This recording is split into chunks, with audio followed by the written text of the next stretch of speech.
तो बच्चे आज की क्लास में हम अपना नेक्स्ट टॉपिक कर रहे हैं, तो ध्यान से देखिए। तो बच्चे कल की क्लास में हमने ऑर्थोगोनल प्रॉपर्टी को डिराइव किया था, तो आज की क्लास में उसके बेस पे हम कुछ क्वेश्चंस परफॉर्म कर रहे हैं। तो बच्चे आज की क्लास में हमारा पहला क्वेश्चन है, वो कह रहा है प्रूव दैट -1 से 1 1 minus x square P M dash P N dash D x, इसकी वैल्यू या तो जीरो होगी। जीरो कब होगी? जब m और n इक्वल नहीं होंगे। और या इसकी वैल्यू होगी 2n+1 अपॉन 2n+1। ये वैल्यू कब आएगी बच्चे इस स्टेप की? जब m और n क्या होंगे? इक्वल। तो पहला केस हम शो करके दिखा रहे हैं कि जब m और n इक्वल नहीं है तो इसकी वैल्यू कितनी होगी बच्चे? जीरो। तो ये आर्टिकल मैंने डिराइव करने के लिए क्या किया बच्चे? पहला केस बुलाया जब m और n को हमने कंसीडर किया कि वो इक्वल नहीं है। अब बच्चे मैंने इस पूरे LHS को बुला लिया क्योंकि मुझे इसको इसके इक्वल या इसके इक्वल प्रूव करना है। अब पहला केस मैंने लिया है जब m और n को मैं इक्वल नहीं मान रहा और मुझे वैल्यू कितनी लेकर आनी है? जीरो। तो मैंने इस स्टेप को बुला लिया बच्चे। तो आपके सामने लिखा हुआ दिख रहा होगा आपको बच्चे, ये स्टेप एज इट इज़ बुला लिया। अब बच्चे मैंने ना, क्योंकि देखो p फंक्शन होता ही है x का, तो ये भी x का फंक्शन है और ये भी x का फंक्शन है। मैंने क्या किया, इसके अंदर इंटीग्रेशन करने के लिए, आपने कभी भी integration first into second into third तो पढ़ा ही नहीं है, आपने तो सिर्फ फर्स्ट इंटू सेकंड पढ़ा है, यानी u इंटू वी पढ़ा है। तो बच्चे मैंने इतनी इतनी टर्म को तो लेट कर लिया बच्चे u, जैसा कि मैंने नोट्स में दिखाया है आपको। और बच्चे इस टर्म को मैंने लेट कर लिया v। अब बच्चे आपको u इंटू वी का इंटीग्रेशन करना आता है, बाय पार्ट्स इंटीग्रेशन करना आता है। क्या होता है फर्स्ट इंटू सेकंड या u इंटू वी का फॉर्मूला? बच्चे फर्स्ट को रखो एज इट इज़, तो मैंने इस फर्स्ट को रखा देखो एज इट इज़, तो 1 minus x square P M dash as it is. और इस सेकंड का कर दो इंटीग्रेशन। बच्चे जब आप इसका इंटीग्रेशन करोगे तो बच्चे इसके ऊपर डैश लगा हुआ है, तो डैश और इंटीग्रेशन आपस में कैंसिल आउट हो जाएंगे। तो इसका जब इंटीग्रेशन करेंगे तो सिर्फ क्या आएगा? P N. वापिस समझो ये स्टेप। बच्चे मैंने इतने इतनी क्वांटिटी को u यानी फर्स्ट मान लिया और इस क्वांटिटी को v यानी सेकंड मान लिया। आपने फर्स्ट इंटू सेकंड इंटीग्रेशन सुना हुआ है। फर्स्ट को रखो एज इट इज़, तो फर्स्ट को रखा एज इट इज़ और सेकंड का किया इंटीग्रेशन। इसका इंटीग्रेशन करेंगे तो डिफरेंशिएशन और इंटीग्रेशन कैंसिल आउट हो जाएगा, तो सिर्फ पी एन बचेगा। अच्छा, लिमिट चल रही है बच्चे -1 से 1। फिर फॉर्मूले में क्या होता है? माइनस। फिर क्या करना होता है बच्चे? फर्स्ट का करना होता है डिफरेंशिएशन। तो मैंने इस पूरे स्टेप के बाहर लगा दिया d/dx, यानी मैं इतने इतने स्टेप का कर रहा हूँ डिफरेंशिएशन। और सेकंड का करना होता है इंटीग्रेशन। आप इसका इंटीग्रेशन करोगे तो फिर से डिफरेंशिएशन कैंसिल आउट हो जाएगा, तो पी एन आ गया सिर्फ। और फिर जो स्टेप बना है उसका क्या करना होता था? इंटीग्रेशन। तो मैं पूरा फॉर्मूला बोलता हूँ। फर्स्ट इंटू सेकंड का क्या होता है बच्चे? फर्स्ट को रखो एज इट इज, सेकंड का इंटीग्रेशन माइनस फर्स्ट का डिफरेंशिएशन, सेकंड का इंटीग्रेशन और पूरे का इंटीग्रेशन। -1 से 1 लिमिट है, dx के रिस्पेक्ट में इंटीग्रेशन। तो मैंने सिंपली इसमें बच्चे फर्स्ट इंटू सेकंड लगाया है। तो मैं उम्मीद करता हूँ आपको ये स्टेप समझ में आ गया होगा।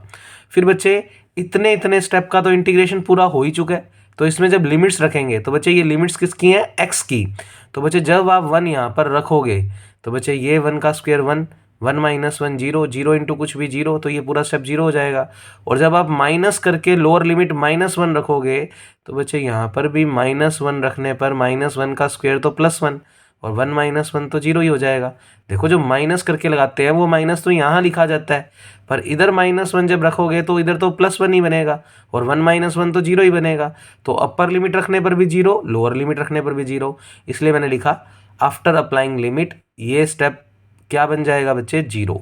अब इस स्टेप में आ जाओ बच्चे, देखो माइनस तो एज इट इज़ चल ही रहा है, इस पी एन को मैंने पहले लिख लिया, इंटीग्रेशन का साइन चल ही रहा है, 1 माइनस एक्स स्क्वायर। अब इधर देखो थोड़ा सा मैं डिफ्रेंशिएशन करके दिखाता हूँ बच्चे। इस पी एन को तो मैंने एक बार अलग रख लिया क्योंकि इतने इतने का डिफ्रेंशिएशन करना है हमें। तो बच्चे ये भी एक्स का फंक्शन है, ये भी एक्स का, तो फर्स्ट इंटू क्या लगेगा? सेकेंड।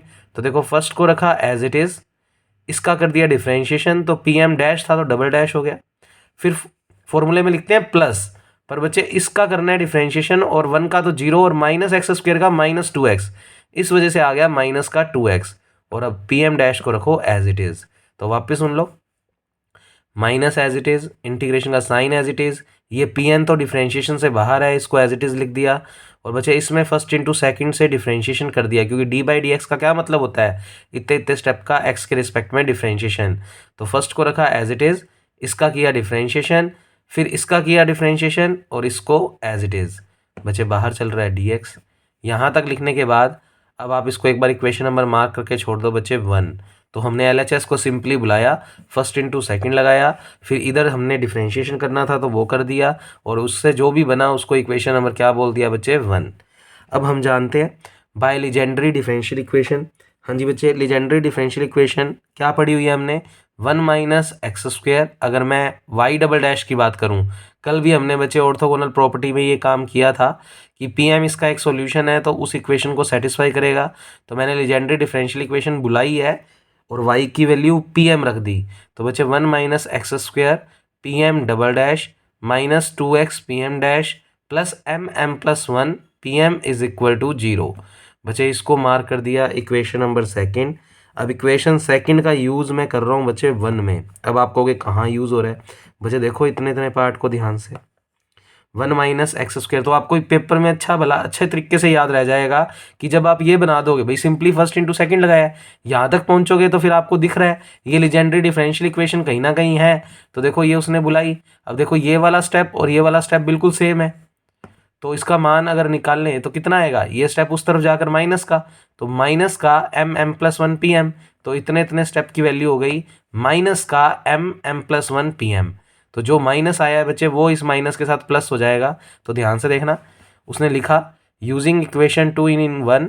तो LHS तो देखो एज इट इज़, और ये वाला स्टेप तो 0 पहले ही बन चुका है, 0 लिखा ही हुआ है। तो माइनस देखो एज इट इज़, और ये एक छोटा सा माइनस इसलिए दिख रहा है क्योंकि इसकी पूरे की वैल्यू जब यहाँ से निकालोगे तो वो माइनस के साथ आएगी, तो वो वाला माइनस है ये। Integration as it is, PN as it is, और इसका मान कितना आया बच्चे m+1 PM, m+1 PM with negative sign, वो नेगेटिव ये रहा, इंटू बचे dx। अब हम तो x के रिस्पेक्ट में इंटीग्रेशन कर रहे हैं, तो m+1 में तो x है ही नहीं, तो ये हमारे लिए कांस्टेंट है। पर p अपने आप में x का फंक्शन होता है, ये मत समझना p के पैरों में m है ये भी कांस्टेंट है, नहीं है। p अपने आप में x के फंक्शन है, ये भी x का फंक्शन है, तो ये दोनों इंटीग्रेशन के अंदर रहेंगे और इसे इंटीग्रेशन से बाहर कर दोगे। तो -1 से 1, ये माइनस माइनस प्लस हो ही चुका है, लिखने की जरूरत नहीं है। m+1 PN PM into dx। Next step में उसने इस कांस्टेंट को बाहर निकाल दिया। तो बच्चे यहाँ तक पहुँच गए हम। अब ऑर्थोगोनल प्रॉपर्टी लगा देते हैं। अब देखो मैं आपको थोड़ा सा कंसीडर करवाऊँ, शो करवाऊँ, एक साथ दोनों आंसर आ जाएंगे। अब देखो क्या, अगर इस n और m को हम अलग अलग मान लें, अगर अलग अलग मान लें तो ऑर्थोगोनल प्रॉपर्टी कहती है इसकी वैल्यू 0। कल हमने इसी की तो निकाली थी, -1 से 1 PN PM dx का मान या तो 0 होगा या 2/2n+1 होगा। तो मैंने नीचे लिखा भी है बाय ऑर्थोगोनल प्रॉपर्टी। बच्चे बाय ऑर्थोगोनल प्रॉपर्टी, तो इस वाले में मैं ऑर्थोगोनल प्रॉपर्टी यूज़ कर रहा हूँ, तो ये m+1 तो बाहर है एज इट इज़। और बच्चे इतने इतने का ऑर्थोगोनल प्रॉपर्टी से वैल्यू या तो 0 होगा, 0 कब होगा जब m और n इक्वल नहीं मानेंगे, और अगर ये n और m को इक्वल मान लोगे तो इतने इतने स्टेप की वैल्यू हो जाएगी 2/2n+1। तो इसका मान एक बार तो 0 रखेंगे तो ये पूरा स्टेप 0 हो जाएगा, तो इस पूरे इंटीग्रेशन की वैल्यू 0 आ जाएगी। कब, जब m और n इक्वल नहीं है।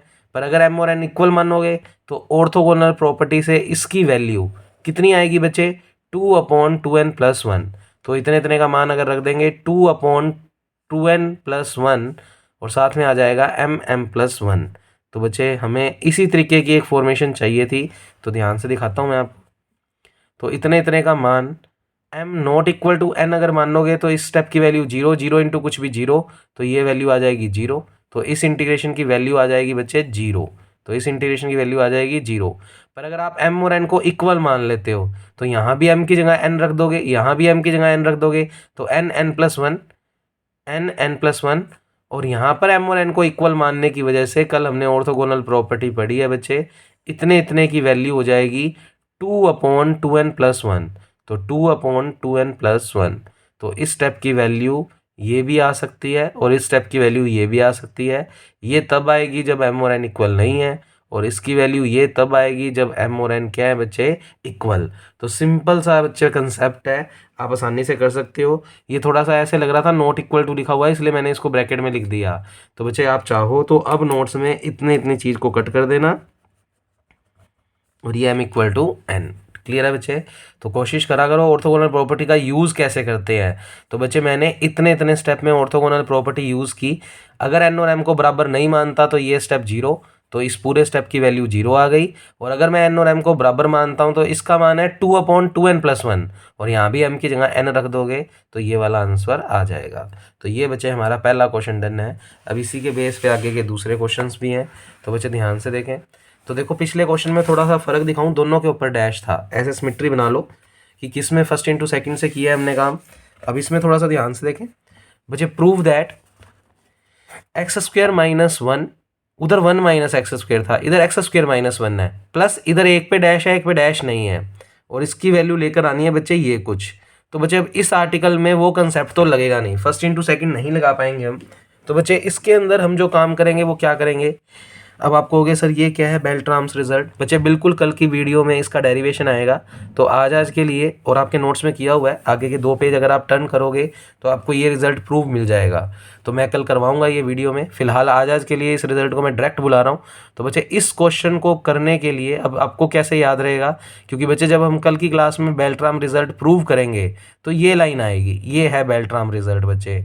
और इसमें आप ध्यान से देखो, x² - 1 p(n), x² - 1 p(n), as it is दिख रहा है। तो कहीं ना कहीं हमें इसको देख कर पता लग जाएगा कि हमें किसको बुलाना है, बेल्ट्राम रिजल्ट को। तो आप ऐसे करके यूं हल्का सा अपने लिए बना लो, रिमेंबर, इसको देखकर आपको याद आ जाएगा बेल्ट्राम रिजल्ट्स।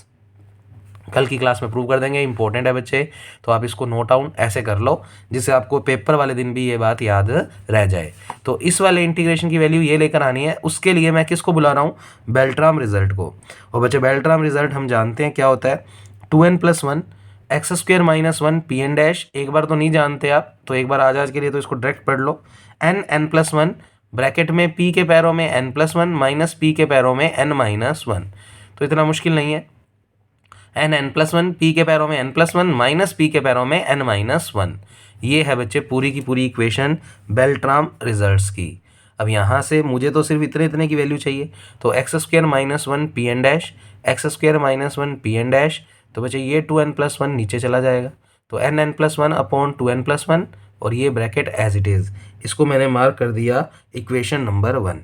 अब बच्चे मैं इस पूरी इक्वेशन को इसके अकॉर्डिंग देखो, ये और ये मिल गया, pn+1 चाहिए, तो मैं इस पूरी इक्वेशन को मल्टीप्लाई कर रहा हूँ p के पैरों में n+1 से, और फिर इंटीग्रेशन कर रहा हूँ विद रिस्पेक्ट टू x और बिटवीन द लिमिट्स -1 to +1। तो ये लाइन याद नहीं करनी होती बच्चे, आपको तो बस इससे हिंट समझ में आ गया कि बेल्ट्राम रिजल्ट बुलाना है।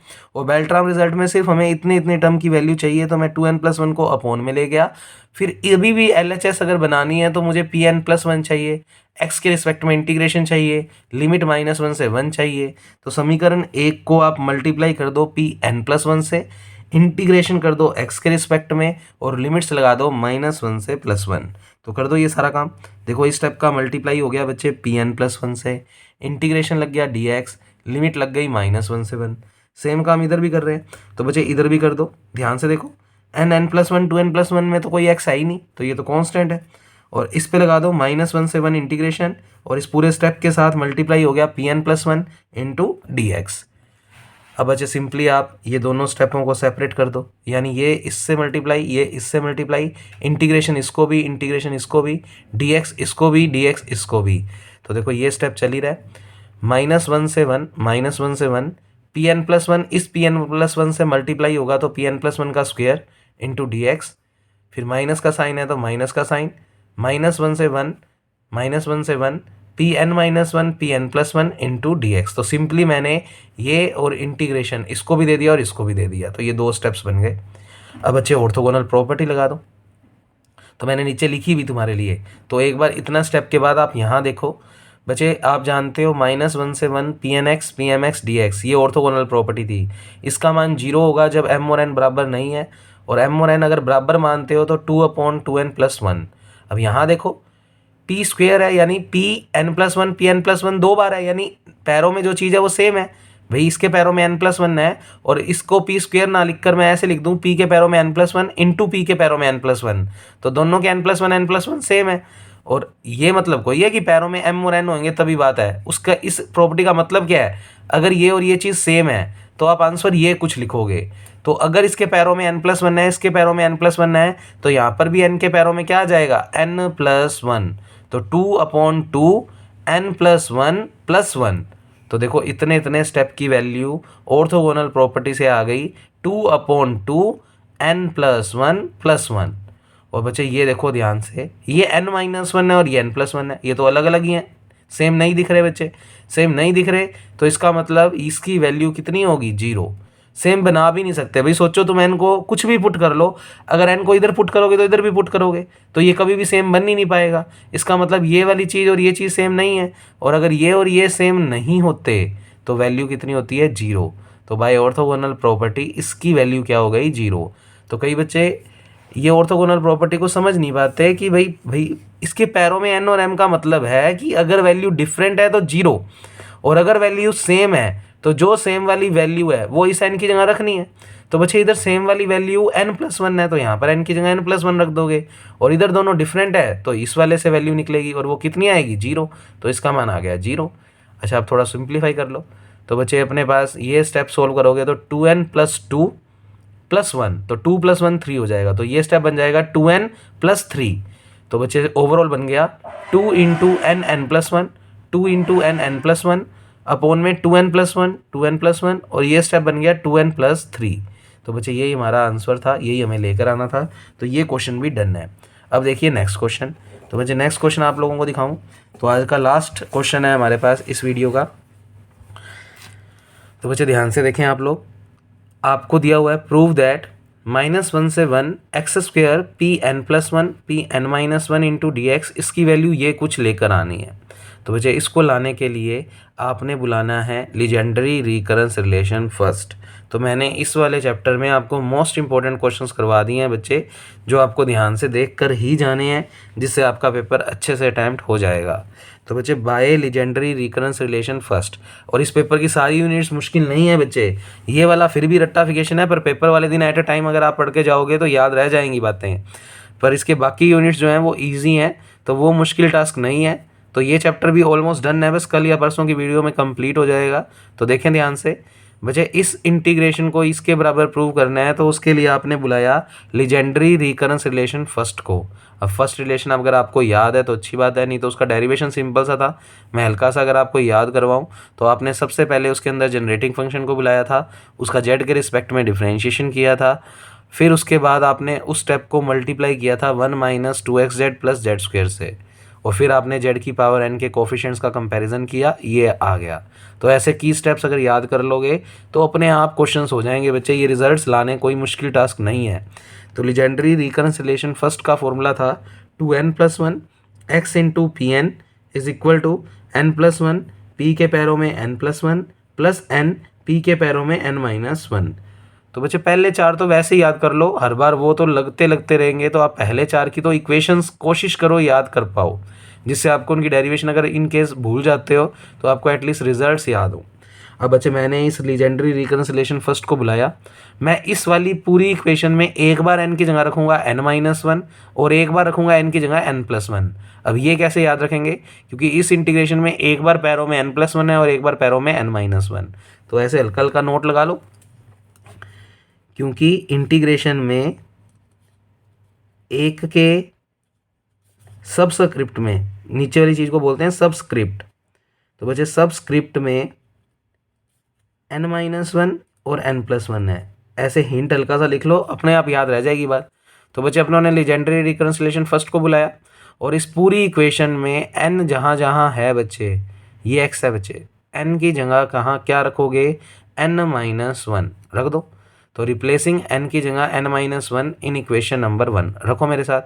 इस n की जगह बच्चे n-1 रखेंगे तो थोड़ा सोल्व भी कर दो, n की जगह n-1 रखेंगे और उसका 2 से मल्टीप्लाई करेंगे तो 2n-2 और -2 + 1 तो -1, तो बच्चे 2n-1 बन जाएगा ये स्टेप। तो इस बात को समझो, n की जगह n-1 रखोगे तो 2n-2 और -2 और +1 -1, तो 2n-1 बच जाएगा।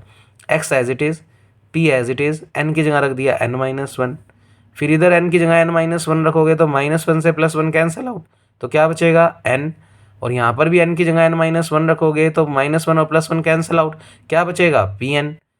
फिर बच्चे प्लस एज इट इज़, इस n की जगह रखा n-1 और इस n की जगह n-1 रखोगे तो p के पैरों में बचेगा n-2। बच्चे इसको मार्क कर दिया इक्वेशन नंबर 2। अब उसके बाद आप रिप्लेस करो n की जगह n+1 इसी इक्वेशन के अंदर 1 के अंदर, यानी लीजेंड्री रिकरेंस रिलेशन फर्स्ट में। अब n की जगह n+1 रख दो। तो बचे इस n की जगह n+1 रखोगे तो 2n+2 और +2 और 1+3 तो 2n+3 बन जाएगा।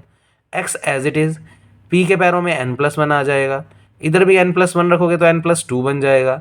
p के पैरों में इधर n की जगह n+1 रखोगे तो n+2 बन जाएगा। फिर इस भी n की जगह n+1 रख दो और इधर n+1 रखोगे तो 1 और -1 कैंसिल आउट। p के पैरों में क्या बचेगा बच्चे, n। इसको मार्क कर दो इक्वेशन नंबर 3। तो इसको इक्वेशन नंबर 2 और इसको इक्वेशन नंबर 3। नेक्स्ट स्टेप देखें बच्चे। अब बच्चे मैं सिंपली 2 और 3 को मल्टीप्लाई कर रहा हूँ। अब ये स्टेप आप खुद से भी परफॉर्म कर सकते हो बच्चे। देखो ध्यान से, जो समीकरण 2 और 3 मैंने बनाई है, मैं उन दोनों का मल्टीप्लिकेशन करूँगा। कॉलम वाइज का मतलब होता है बस आपस में LHS में, RHS में अगर समेशन होता है तो समेशन का समेशन से, इस तरीके से। और इंटीग्रेशन करेंगे हम x के रिस्पेक्ट में और लिमिट्स लगा देंगे -1 से +1। अब देखो ये इंटीग्रेशन और ये वाला स्टेप तो आप क्वेश्चन को देखते ही समझ जाओगे, और बस इन दोनों का मल्टीप्लाई करना है, ये रिमेंबर रखना है आपको। तो r लगाते रहो, जो थोड़े से अलग ही हैं याद ही रखने पड़ेंगे। तो बच्चे आपको 2 और 3 को आपको क्या करना है, मल्टीप्लाई। तो मैं थोड़ा सा आपको बैक पेज करके दिखाता हूँ। बाकी सिंपल पहले मल्टीप्लिकेशन आप कर लो और फिर सभी स्टेपों पे x के रिस्पेक्ट में इंटीग्रेशन और लिमिट लगा देना -1 से 1। तो थोड़ा सा टर्न करके दिखाना तो औखा रहेगा, पर फिर भी आप देखें ध्यान से। तो पहले मैं ये स्टेप दिखाता हूँ आपको जो बना है। तो बच्चे देखो, ऑब्जर्व करो। तो बच्चे आपके पास समीकरण 2 और 3 ये है। देखो 2n-1 2n+3 ये दोनों आपस में मल्टीप्लाई होंगे तो 2n-1 2n+3, इनमें x है ही नहीं तो ये इंटीग्रेशन से बाहर हो जाएंगे। ये भी x का फंक्शन है, ये भी x का फंक्शन है, और मल्टीप्लाई कर रहे हैं तो x into x x², pn-1 pn+1 integration का साइन लग जाएगा, -1 से 1 लिमिट लग जाएगी, इंटू dx लग जाएगा। उसके अलावा मैं यहीं समझा देता हूँ, फिर आप मिला लेना। आप तो अपने नोट्स का वो वाला पेज निकाल लो और मैं यहाँ से मल्टीप्लाई दिखा देता हूँ। तो बच्चे देखो n इस स्टेप से मल्टीप्लाई होगा तो देखो n n+2 तो कुल मिलाकर n+2 pn+2 लिमिट लगा देंगे -1 से 1 और इंटीग्रेशन लगा देंगे dx। फिर ये स्टेप इससे मल्टीप्लाई होगा तो बनेगा n+1 pn यानी pn इंटू pn स्क्वेयर -1 से 1 इंटीग्रेशन dx। फिर ये स्टेप दोनों से मल्टीप्लाई होगा तो बचे n-1 n+2 pn-2 pn+2 और इंटीग्रेशन का साइन -1 से 1 इंटू dx। ऐसे ये स्टेप इससे मल्टीप्लाई करोगे तो n-1 n+1 pn-2 pn integration का साइन -1 से 1 इंटू dx। तो ये आपको 4 टर्म्स मिलेगी बच्चे RHS में। तो वो मैंने आपको समझाई है, आपने नोट्स में वो वाला स्टेप निकाल लिया होगा और उसके बाद इस स्टेप को समझ लिया होगा। तो मैं अब डायरेक्ट दिखा रहा हूँ। तो ये मैंने पूरा स्टेप अच्छे से आपको समझाया। तो बच्चे 2n-1 2n+3 -1 से 1 x² बन गया इधर, और pn-1 pn+1 इंटू dx। ऐसे ही n+2 कॉन्स्टेंट बाहर, -1 से 1 pn+2 इंटू dx, ये फर्स्ट टर्म। ऐसे सेकंड n+1 -1 से 1 pn² इंटू dx, ये second term. Third term n-1 n+2 -1 से 1 pn-2 pn+2 इंटू dx। और फोर्थ टर्म n-1 n+1 -1 से 1 pn-2 pn इंटू dx। तो आप इस स्टेप को समझने के लिए, जब मैं बोल रहा था पीछे मल्टीप्लाई, वो आप अपनी कॉपी में ये वाला स्टेप निकाल लो और जो मैं मल्टीप्लाई करवा रहा हूँ वो फिर आपको समझ में आ जाएगा। तो ये स्टेप बन गया बच्चे। अब बस इस वाले स्टेप में ऑर्थोगोनल प्रॉपर्टी लगा दो। जिनके पैरों में चीज़ें सेम नहीं है बच्चे, उनका मान ऑर्थोगोनल प्रॉपर्टी से 0, और जिनके पैरों में चीज़ सेम है उसकी वैल्यू आ जाएगी 2/2n+1। अब अगर पैरों में n+1 है तो फिर n+1 रख दोगे उस n की जगह। तो देखो ध्यान से, ये स्टेप तो चलने दो। तो ये स्टेप देखो LHS में चल रहा है 2n-1 2n+3 -1 से 1 x² pn-1 pn+1 into dx। तो ये स्टेप तो एज इट इज़ बराबर में इन सब की वैल्यू लगाते हैं। तो मैंने ऑर्थोगोनल प्रॉपर्टी लिख दिया आपके लिए वापस, -1 से 1 pn dx। इसका मान या तो 0 होता है जब m और n बराबर नहीं है, और जब m और n बराबर है तो वैल्यू आएगी 2/2n+1। तो बच्चे इसके पैरों में n है, इसके पैरों में n+2 है, अलग अलग है, तो इसका मान तो 0 हो गया। 0 इंटू कुछ भी 0, तो ये पूरा स्टेप तो 0 हो गया। तो देखो पहला स्टेप 0 रखा हुआ है। फिर प्लस का sign n into n+1 as it is. बच्चे इसमें pn इंटू pn, ये pn² है, इसका मतलब pn इंटू pn। और अगर m और n सेम सेम है, सेम सेम ही है, तो वैल्यू आएगी 2/2n+1। और पैरों में ये n ही है इसलिए इधर n ही आएगा। तो बचे 2/2n+1। तो इतने इतने स्टेप की वैल्यू हो गई 2/2n+1 बाय ऑर्थोगोनल प्रॉपर्टी। बचे इधर n-2n+2 है, अलग अलग है तो 0 हो गया। इधर भी n-2 और n है, अलग अलग है, वैल्यू 0 हो गई। तो बचे 3 स्टेप तो 0 ही हो गए, 1 2 और ये 3।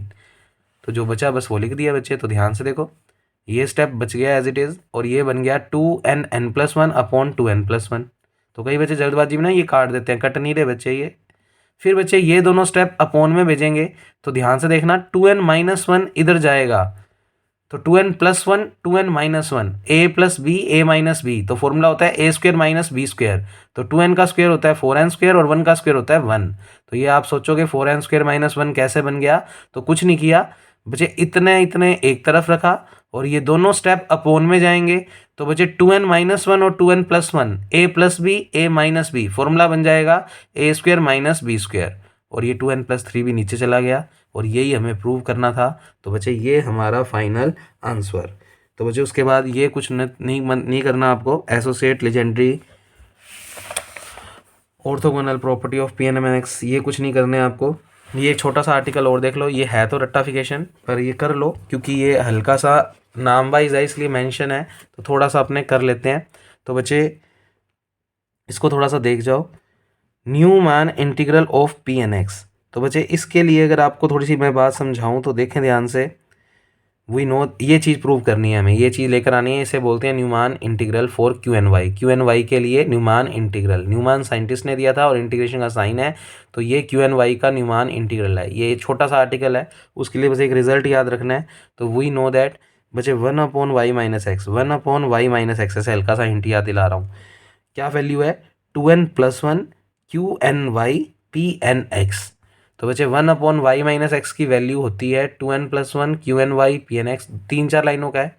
तो इक्वेशन नंबर 1 बच्चे, इस पूरी इक्वेशन को मल्टीप्लाई कर दो PNX। अब ये कैसे पता लगेगा, देखो 1/y-x तो तुमने अपने आप जानते हैं, ये फॉर्मूला बुला लिया, ये याद रखना है। फिर 1/y-x का PNX से मल्टीप्लाई, इंटीग्रेशन x के रिस्पेक्ट में और लिमिट -1 से +1। तो मैंने इस पूरी इक्वेशन को PNX से मल्टीप्लाई और इंटीग्रेशन कर दिया बच्चे x के रिस्पेक्ट में और लिमिट्स ले ली -1 से +1। तो देखो स्टेप क्या बनेगा, इंटीग्रेशन लग गया -1 से 1, PNX का मल्टीप्लाई किया था कर दिया, इंटीग्रेशन किया x के रिस्पेक्ट में तो dx लग गया। सेम काम इसमें कर दो, तो -1 से 1 इस पूरे स्टेप का मल्टीप्लाई हो गया PNX से। तो देखो ये पूरे 3 स्टेप एज इट इज़ और इसका मल्टीप्लाई कर दिया PNX से और इंटीग्रेशन कर दिया x के रिस्पेक्ट में और लिमिट लगा दी -1 से +1। अब ये तो कांस्टेंट है और QNY का फंक्शन है तो ये भी कांस्टेंट है क्योंकि हम तो इंटीग्रेशन x के रिस्पेक्ट में कर रहे हैं। और ये PN और ये PN मिलकर PN² बन गया। तो बच्चे अब इसमें ऑर्थोगोनल प्रॉपर्टी लगा दो। क्या लिख सकते हो ऑर्थोगोनल प्रॉपर्टी से इसका मान, क्योंकि PN यानी n और m सेम है तो इतने इतने की वैल्यू ऑर्थोगोनल प्रॉपर्टी से बचे 2/2n+1। तो ये स्टेप की वैल्यू आ गई बचे 2/2n+1 और 2n+1 से 2n+1 क्या हो जाएगा, कैंसिल आउट। तो मैं दिखाता हूँ आपको नेक्स्ट पेज पे। तो बच्चे देखें ध्यान से, ये स्टेप LHS वाला as it is 2n+1 as it is QNY as it is और उसका मान हो गया 2/2n+1। 2n+1 से 2n+1 कैंसिल आउट। तो बच्चे QNY की अगर वैल्यू निकालनी है तो इस 2 को अपॉन में ले जाओ और यही हमारा डिज़ायर आंसर। इसे बोलते हैं न्यूमैन इंटीग्रल फॉर QNY। अब बच्चे कल की क्लास में उम्मीद है मैं ये चैप्टर कंप्लीट कर दूंगा और जो मैंने आज रिज़ल्ट यूज़ किया था बेल्ट्रामी वो मैं कल प्रूव करके दिखा दूंगा कि कैसे बना था। तो ये भी इम्पोर्टेंट है। आगे वाली जो कल वाली वीडियो है वो मोस्ट इंपॉर्टेंट है बच्चे, वहाँ से क्वेश्चन मिलता ही मिलता है। तो आप वो वाली वीडियो को अच्छे से कवर अप करके जाओगे तो वो मैं आपको कल की क्लास में करवाऊँगा। Okay, thank you class.